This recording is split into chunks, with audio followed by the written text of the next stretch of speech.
My 44M wife, 41F, lied about the paternity of our daughter. Just a rollercoaster of emotions right now, and I do not know where to start. For the past 8 years I had believed my 8-year-old daughter was mine biologically. Now my entire world is crashing down because 2 tests confirm that she is not mine.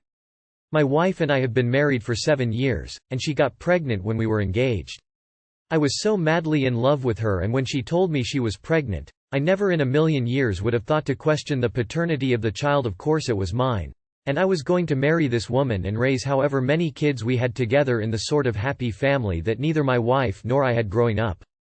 However, after our daughter was born, it seemed like nothing about our lives were ever good enough. She quit her job in public relations without telling me and bounced around between various part-time roles, most of which she ended up having some sort of drama in and stormed out of. Now she is running a business where she buys discount stuff and attempts to sell them for a higher price online, which brings in at most a few hundred each month. Around year 5 of our marriage, she went from never wanting sex to needling me about the possibility of an open marriage. I really felt uncomfortable with how she didn't seem to care about any ground rules and said I could sleep with whoever I wanted as long as I never brought them to our house and never spent any money on them beyond paying for dinner. She later backtracked and said that it was just her late 30s early 40s hormones making her go crazy. However, the subsequent borderline dead bedroom and her actions made me constantly suspicious that something was going on. In these past few months, things got really bad really quickly. I came home one day to find her in our bed crying. She said that she was just very emotional. Thus began a 2-month period where I took on all the childcare so that my wife could go see a therapist and just be by herself, as she requested. Her therapist put her on antidepressants, but she ended up self-medicating with alcohol, and we had fights because I hated smoking and she picked up her old smoking habit from her 20s. Then one night I seemed to trigger a massive avalanche of rage from her when I asked her if she could please engage more with our daughter when she was talking about her day. She flipped out and started screaming about how much she regrets this life and regrets marrying me. That I annoy her more than she can put into words. She then said, "There is someone else I know you already suspected, so good job." I felt like the wind was being knocked out of me. She then burst into tears and said she was dying from a broken heart and all doctors will do is put her on antidepressants. That the world never gives her solutions, allows her an ending of her choosing in this life. She then says to me that my daughter isn't mine, she is her ex's, and that she has the paternity test to prove it. I knew immediately which ex she was talking about. It was her ex, 42M. From 13 years ago, who was in an on-again, off-again relationship with somebody.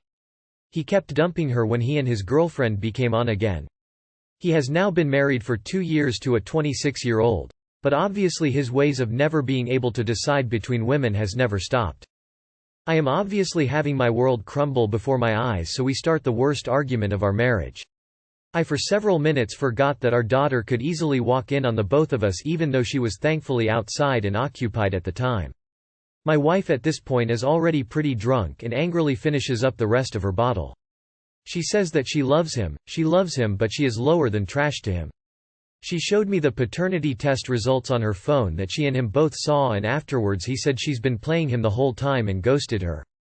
She says she hates him for being such a cruel human and that she just wanted to curl up and disappear, but she cannot stand me either. Not only was she cheating on me with him while we were dating, but after he started making business trips back to the area 2 years ago, they reconnected, and that was the reason she asked for an open marriage. I told her that I put up with all her problems. I told myself that she was just trying to get over the trauma from a tough childhood, or that it was her professional struggles giving her depression, but she has been spitefully betraying me. I told her that I was done. I ended up leaving the house and going to a motel and just staring at the ceiling for like an entire day. I even forgot to call in sick for work, and that never happens, and a friend at work called to check on me. After I told him what happened, he told me I needed to clear my head enough to get ahead of this situation and all the drama ahead. I ended up going to see a lawyer. It was then my wife started bombarding my messages with texts, saying she is sorry, that she is selfish, but she couldn't help who she fell in love with. She asked me to come home and to still love our daughter. I replied I did love our daughter and can wake up every morning and call her my daughter, but that I could no longer call her my wife. She told me that she was going to check herself into a psych hospital if I filed for divorce right now, and asked for one last chance. I told her that if she wanted to go to a hospital because she was feeling so many emotions, I support her, but she cannot emotionally blackmail me with this. She then tells me she dropped our daughter off with her sister and I immediately feel guilty about leaving our daughter like this. I end up heading to our house and find out she is gone. I go to pick up my daughter from her aunt's house to bring her back home, while people try to locate my wife. Hours go by where there is no answer from her, and she seems to have turned her phone off. I cannot help it, I worry, and a part of me that cares for her started giving the rest of me so much agony. Finally I find out bystanders witnessed her drinking and acting erratically in public. Police were called and she started saying that I was going to divorce her and her family was gone now. She told police she was on antidepressants and suffered from anxiety. The police decide to take her to the hospital and she is now in the psych ward. Hearing her voice on the phone there that she called me with made my heart break. After the phone call, where she sounded so helpless and sad, I broke down and cried. I only stopped because I knew my daughter could hear. The next morning, I realized that I needed to give my daughter some stability. However, I also knew I had to do this, and I ended up collecting the materials I needed for another DNA test because I needed to know for sure that she was biologically not mine. I simply didn't trust anything that came from my wife and kept thinking she had another motive or something for saying my daughter wasn't mine. Today I got the results of the test and my daughter indeed isn't mine. I can no longer cling on to that remaining shred of denial and now am at a loss. The place my wife is in allows 2-hour visits and I went to see her. She looked again so helpless and lost. Part of her treatment is to make amends and I can't help but be afraid of her reaction if I really go through with filing for divorce. I know that she will be released, and probably sooner than later, and her demons will still be there. What do I do? I had a plan carved out, but that was done during the anger phase of me finding out. I combed through her electronic records and found out the contact information for her affair partner. I feel that I need to have a conversation with him since paternity is a legal matter. I also do not know how much I should tell my daughter about this whole thing. I've only told her her mom is sick and is getting better with help. Tell her your marriage is over. She has support where she is. They will make sure she is okay. As far as your daughter goes, you should discuss that with an attorney because legally you are the dad. Good luck to all three of you. First off, you do need to file for divorce. Your wife will never get better if you keep accepting her actions. She does need to be in a hospital. Contact a family attorney about your daughter's status. Your daughter is only 8 years old. You can tell her that her mother did something she should not have done and she needs help. You do not need to tell her she is not your daughter. You can tell her all the truth when she is older. The fact that your wife lied about the paternity in some places is a crime. You might want to check that out. Yes, contact the girl's bio father and let him know. If your wife is committed to a mental hospital, child custody might be an issue for you. Partner said he doesn't care if our relationship ends and he doesn't care if it continues. We're going through a rough patch and the title basically says it all. We've been arguing over the fact that he's choosing to play Fortnite every night instead of being a partner to me and a father to our children.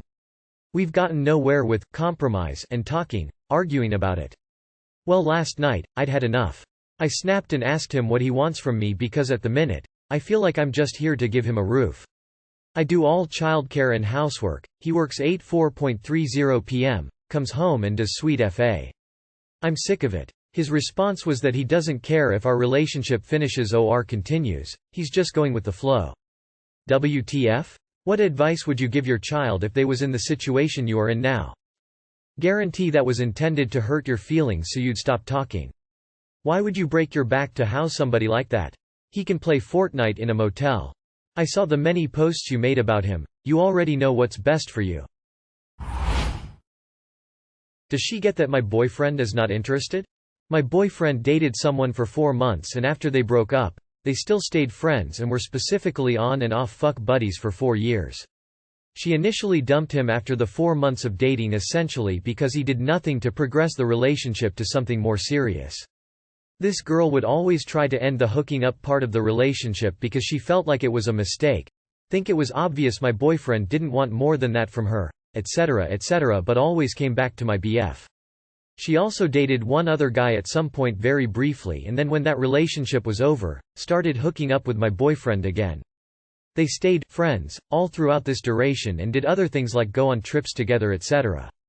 The last time they seriously talked about the state of their relationship, it was because my boyfriend was going to move and because she started dating someone again. She grieved her complaints then about how basically she was choosing this other guy because my boyfriend never made any signs to move the relationship to the next steps. He obviously never said this to her, but she was a rebound for him from a really toxic 10-year relationship that shattered his self-worth. After my boyfriend moved, they didn't talk. But 4 months later she contacted him again and tried to stir up conversation. He obliged the first couple times through very brief text responses. Anyway, she reached out to him every month for 4 consecutive months. The last 2 times, my boyfriend ignored her, especially because this was around the time we were starting to date. Given her pattern of coming back to my boyfriend as she pleases, I just want her to get that he isn't interested in her at all anymore and her outreach is not welcome. Do you think my boyfriend ignoring 2 of her texts is enough to signal this? The fact that your boyfriend hasn't done the bare minimum of making it clear to her he's in a relationship and not interested in keeping contact with her, would give me the major ick if I were you. Instead of villainizing this girl, look at your BFF's behavior. He's just ghosting a girl he willingly fucked for 4 years total, dated her, was friends with her. And can't allow her the bare minimum of respect of just telling her he doesn't want to talk to her anymore? You can't tell him what to do. But if I were you I would let him know how I feel about what he is doing. There's a reason he doesn't have her blocked. I'm missing the part where this girl has anything to do with you. Your boyfriend honestly sounds like a tool, though. My girlfriend has only male friends, and sometimes this behavior frustrates me. My GF, 29, and me, 24, are together for almost 3 years. At the beginning I noticed that she is really open-minded and what caught my eye was her flirting. We met at job, and worked together for about 1 year, and in that period we started dating. At the beginning I was just hanging out with her, until at one moment we started sex marathons, 5-6 times a day, even on her period. She is at my place and vice versa. That lasted for 1 year and we wouldn't really talk too much about ourselves. Most of the time we were just gossiping and making jokes. So we noticed that we would make genius partners, and we moved in together. Then romance kicked in with plans for weddings, house, kids etc. 2 years fast forward I am starting to realize that she only has 1 girlfriend and around 8 boys in her life. And if someone starts telling me that I am insecure, well I am. I don't have reasons to be secure, but I would like to secure this situation. Let me describe few situations. One of her male friends call her, love, hottie, honey. Her explanation is that is how they talk, and I shouldn't be worried all of her male friends calls her a bitch in convo with her BFF shares details how she kicks in bed while asleep. I thought I would only experience that feeling, and not hear it from another male. She depicts herself as a perfect partner, someone I could always rely on. The type of girl other guys can only wish if they could have. Now I am in doubt. Do I really want to marry this girl, if I feel so insecure around her friends? There is a long history between them. Especially if you realize that I was just born, and she went to kindergarten. I want to let her know that I am and I will be insecure about these things, but I don't want to insult her. Right now I am on business trip for 4 days and she is in our apartment with her BFF and for those 4 days. I feel like I am a boyfriend on business trip from porn, and I can't help it. How does this only become a problem after 3 years of dating? What changed that it's suddenly a problem now? Edit. Typo. Is she good at setting boundaries with those friends? Do you feel she's in love with you versus those other guys? You two have been together 3 years. How well do you know her friends? Have you hung out with them? Do you feel you can trust them? 2 years is a long time to be dating someone and still not been introduced into their social circle. Just feels like they are hiding something from you. Ladies in the comment section, stop acting like this is normal. You know, if the roles were reversed and some woman was coming in her complaining about her boyfriend's gal pals, you all would be like, leave him girl, or, he can't be trusted. Get 8 females friends have then calling you hottie and sleeping with you.